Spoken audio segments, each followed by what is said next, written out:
Ça va, on n'est pas trop nombreux.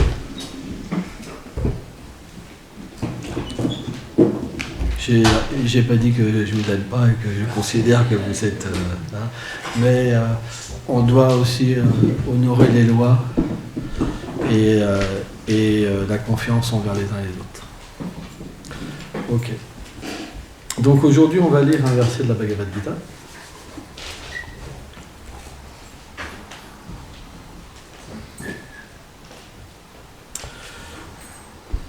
J'ai ouvert la page et je suis tombé sur le verset 6.15.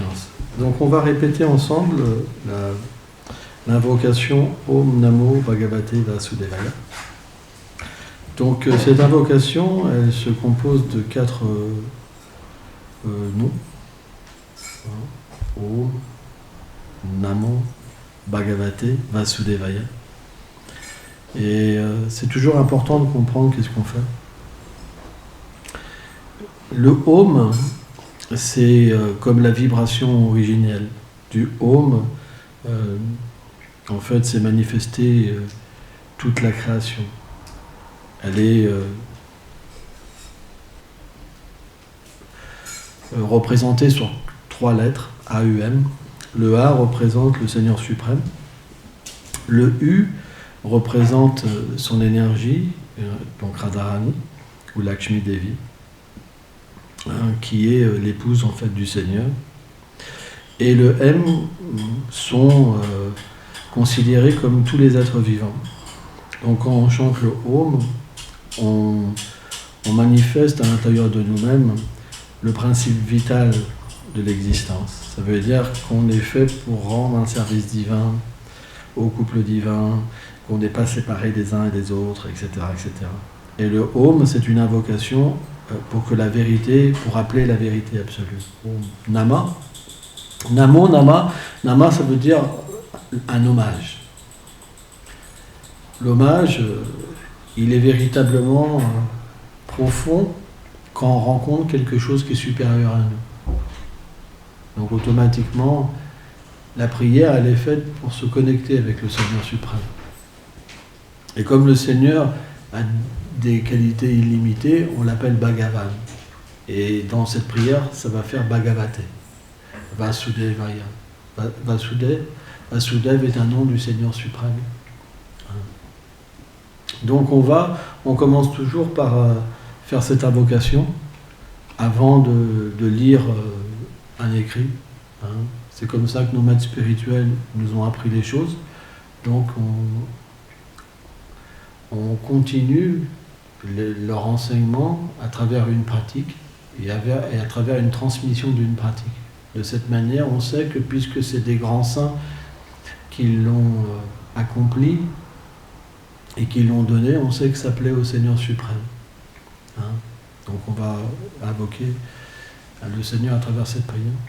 Om Namo Bhagavate Vasudevaya. Om Namo Bhagavate Vasudevaya. Om Namo Bhagavate Vasudevaya. Om Namo Bhagavate Vasudevaya. Om Namo Bhagavate Vasudevaya. Om Namo Bhagavate Vasudevaya. Donc on va lire un verset du 6e chapitre intitulé le Dhyana Yoga. Donc Dhyana, ça veut dire la méditation. Le yoga de la méditation. Et verset 15. Donc je vais lire une fois le sanskrit. Yujjanevam sadatmanam yogim niyata manasam chantim nilvana paramam matsapstam adhigacchati. Traduction. Gardant ainsi constamment le mental absorbé en moi, à travers le processus du yoga, un yogi dont le mental est contrôlé obtient la paix sous la forme de l'émancipation de l'existence matérielle et atteint ma demeure. Commentaire. À travers le processus du service de dévotion, Un dévot est toujours absorbé en Krishna et devient libéré des suites de ses activités passées et des influences de l'énergie matérielle. Devenant situé dans une relation d'amour avec Krishna, il réalise sa nature spirituelle et goûte la félicité sublime de l'amour de Dieu. Bien que vivant dans le monde matériel, il vit intérieurement dans la demeure spirituelle du Seigneur. Om Agyanati Milandasya Gyanam Jalam Shalakaya Shakshuru Meditam Jena Tasme Shigurave Namah Namam Vishnu Padaya Krishna Prestaya Bhutale Srimate Bhaktivedanta Swaminiti Namini.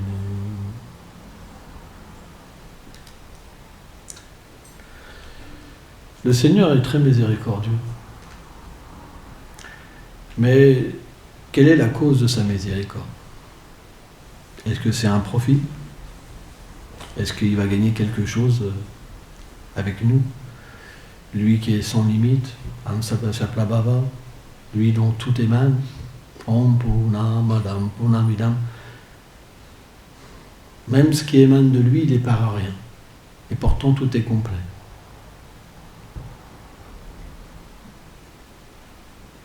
C'est l'amour. La cause de sa miséricorde, c'est l'amour. Et c'est quelque chose qui est très difficile à comprendre. Comment une personne qui contient tout, qui est la beauté, toutes les qualités condensées dont tout émane de lui, comment cette personne, elle pourrait avoir un amour avec des personnes si imparfaites que nous? Si on pense à ça, alors on développe l'amour pour Krishna. Parce qu'on peut comprendre que c'est l'être qui nous aime le plus. Parce que bien qu'on le rejette, il nous accompagne tout le temps. Si on analyse notre vie, combien de fois on a rejeté quelque part le Seigneur, qu'on a fait des concessions, en mettant dans notre vie finalement plus notre foi en nous-mêmes. Et combien de fois on a réalisé qu'on s'était trompé? Et combien de fois on a repris le refuge? Et combien de fois le Seigneur nous a donné son refuge? Par contre, si on fait une analyse sur nous-mêmes, est-ce que notre refuge a toujours été sans limite envers les autres? Est-ce qu'on n'a pas été consciemment, est-ce qu'on n'a pas fait consciemment un jour de couper les liens avec quelqu'un? On a tous fait ça. Où sont nos amis quand on était petits? Où sont ceux-ci? Où sont ceux-là? On a eu plein d'expériences où on a dû couper les liens, c'est vrai. Mais le Seigneur, lui, jamais il coupe le lien avec nous. C'est simplement quand on ne veut pas, il se cache. Mais dès qu'on a besoin de lui, il vient. Alors bien sûr, les êtres qui ont une forte influence de l'ignorance, ils accusent parfois ce Seigneur de l'amour de les avoir mis dans une galère. Mais c'est pas le Seigneur qui nous a forcés à nous attacher à cette personne, à avoir des enfants, à avoir un travail, à avoir ceci, à avoir cela. C'est nous qui est dicté par nos désirs qu'avons voulu une situation. Lui, simplement, il nous suit, il nous observe. Et simplement, quand ça ne va pas, alors on se tourne vers lui en lui disant maintenant, il faut que tu fasses tout parce que là, j'ai mal à... C'est pas comme ça, vous comprenez? C'est pas comme ça. On établit un lien avec le Seigneur suprême en comprenant le sentiment qu'il a pour nous. C'est quoi son sentiment? C'est qu'il nous aime, mais il nous aime comment?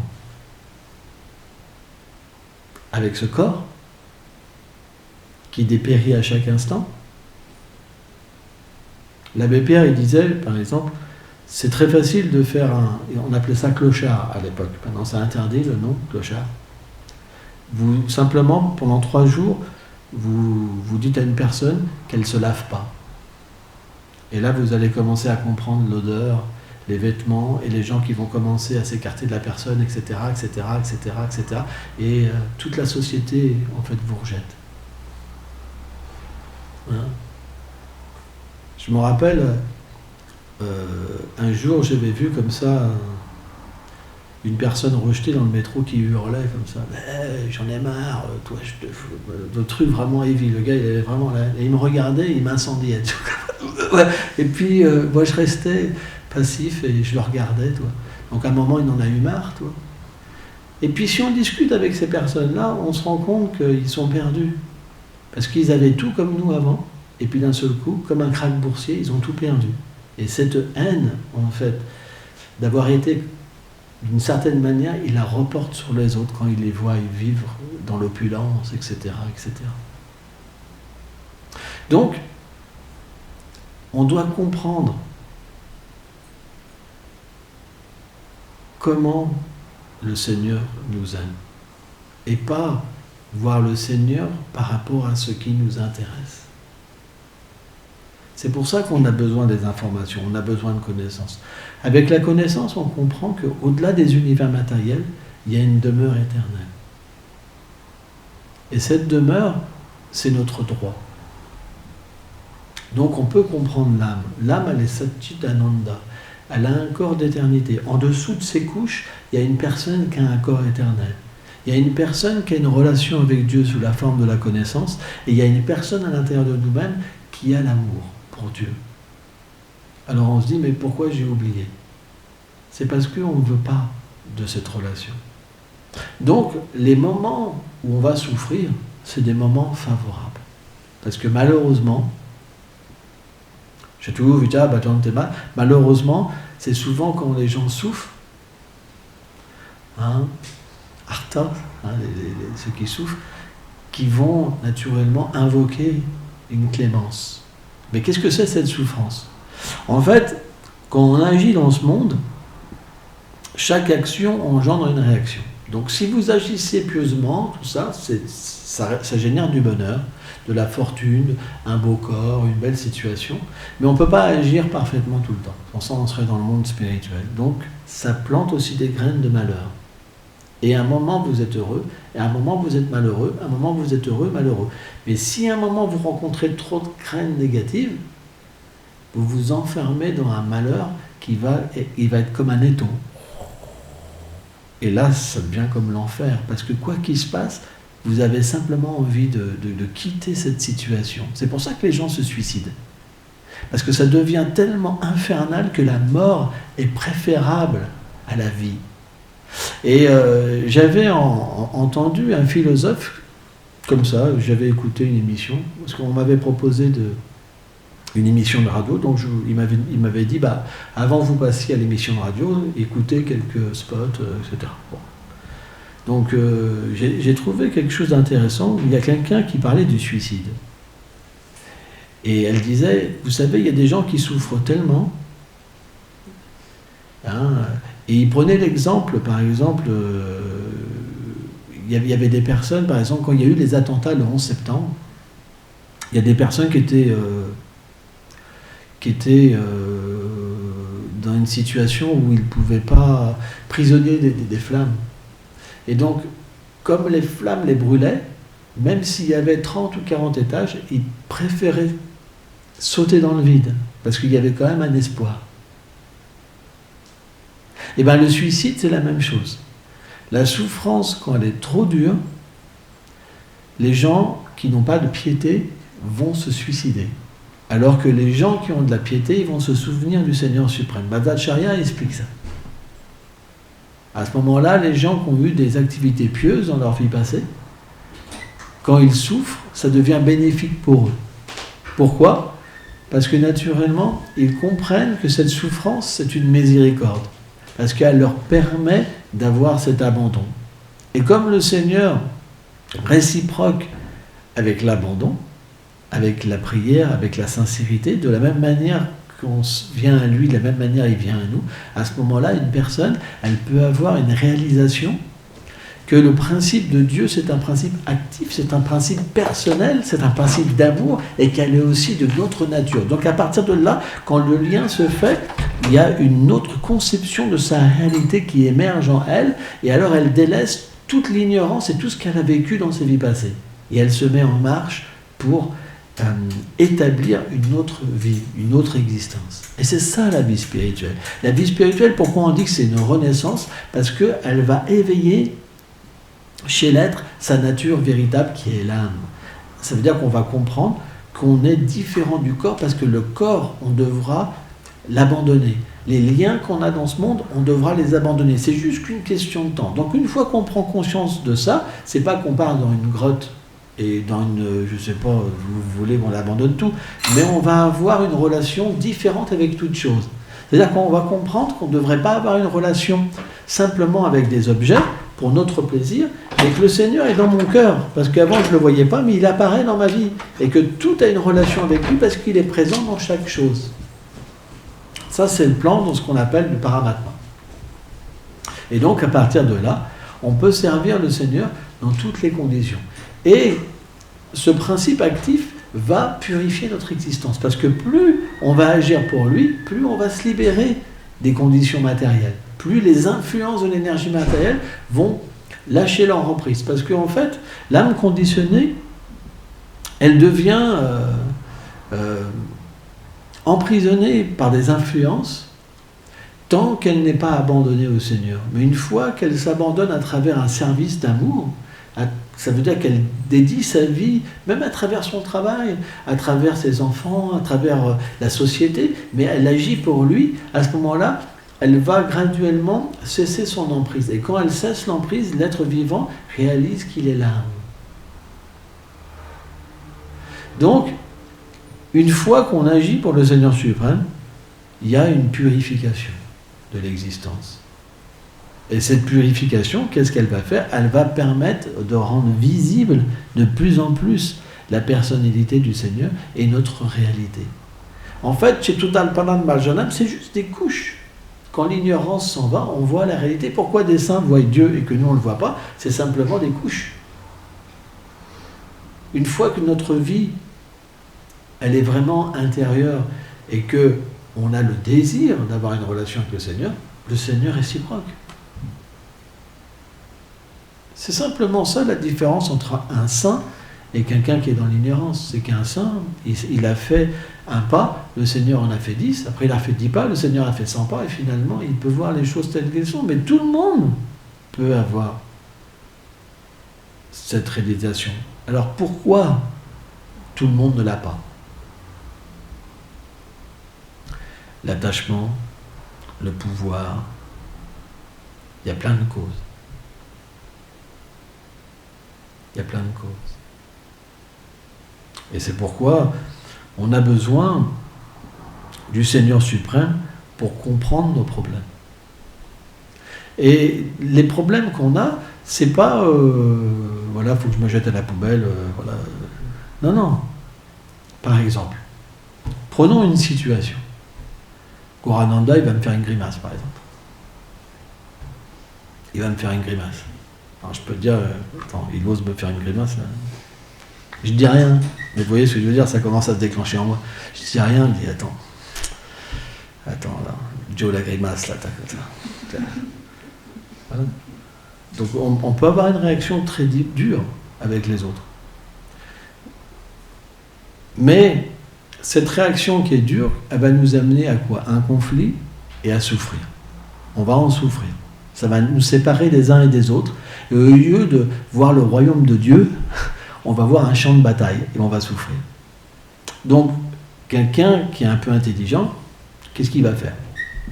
Gorananda, il recommence.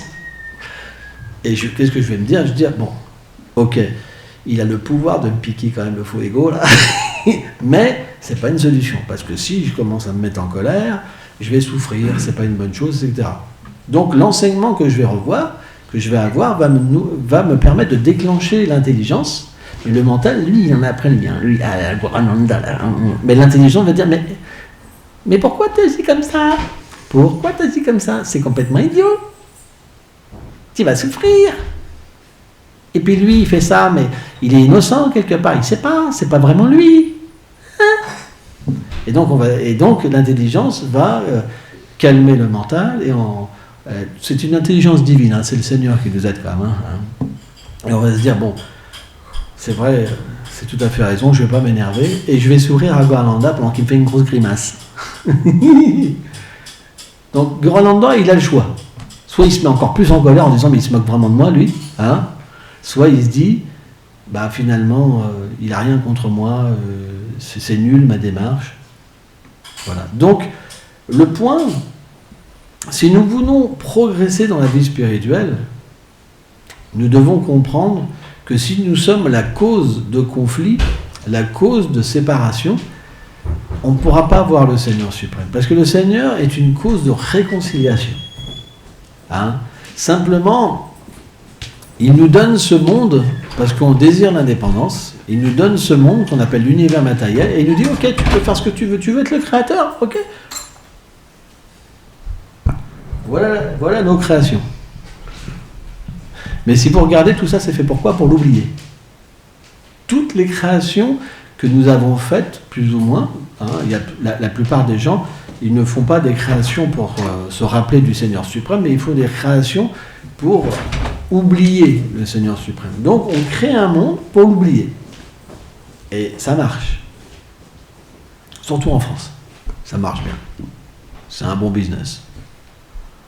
Hein, si vous commencez à prêcher la décadence et tout, il y a plus de gens qui vont vous écouter que si vous prêchez la bonne parole. Hein, la bonne parole, ça ne marche pas trop. Hein. Par contre, si vous commencez à dire oui, bois de l'alcool et machin et bidule, ah ouais, il y a 10 millions de fans là, ouais. C'est vrai.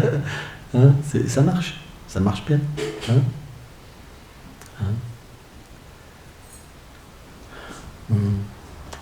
Mais il faut véritablement avoir une bonne attitude pour voir le Seigneur suprême. Parce que lui, son attitude est parfaite. Et c'est vrai qu'il nous donne ce monde pour qu'on puisse faire ce qu'on veut. Mais son désir, c'est comme par exemple Jésus a raconté le fils prodigue, par exemple. Il nous donne ce monde pour qu'on fasse le tour de ce monde et qu'on soit fatigué d'être indépendant et qu'on revienne à la maison. Donc le point, c'est que pourquoi il y a cette loi du karma, pourquoi on doit prendre les résultats de nos actes, c'est parce qu'on veut s'assumer, on veut être des petits dieux. Et s'il n'y avait pas cette loi du karma, de toute façon c'est quelque chose qui existe, ce qu'on sème, on le reçoit, à un moment on sera malheureux, à un moment on sera déçu, à un moment on ne peut pas être pleinement satisfait. Et donc automatiquement on aura besoin de revenir à la source. On aura besoin de revenir auprès de lui. On aura besoin de comprendre ce qu'est un vrai amour. Et dans cette relation qu'on va cultiver avec le Seigneur suprême, qu'est-ce qui va se passer ? Eh bien, on va trouver dans un premier temps un apaisement total. Un apaisement, parce qu'on va comprendre qu'il est illimité, donc il n'y a que lui qui peut me donner le bonheur. Il n'y a que lui qui peut comprendre mon cœur parfaitement. Et ça va nous permettre, dans cette relation, de pouvoir tout comprendre, tout résoudre. Pourquoi quelqu'un il est méchant, pourquoi quelqu'un il est raciste, pourquoi quelqu'un il est ceci, pourquoi ça. On va comprendre que toutes ces situations, en fait, elles sont dues simplement à une frustration intérieure. Quand on est en colère, on voit des fautes chez les autres, c'est simplement notre frustration, parce qu'on est frustré, parce que l'âme a besoin d'un océan de qualité. C'est pourquoi même les relations qu'on a avec des petites âmes comme des enfants ou une femme ou dans une communauté avec les frères et les sœurs, elles sont limitées. Elles ne peuvent pas donner une pleine satisfaction.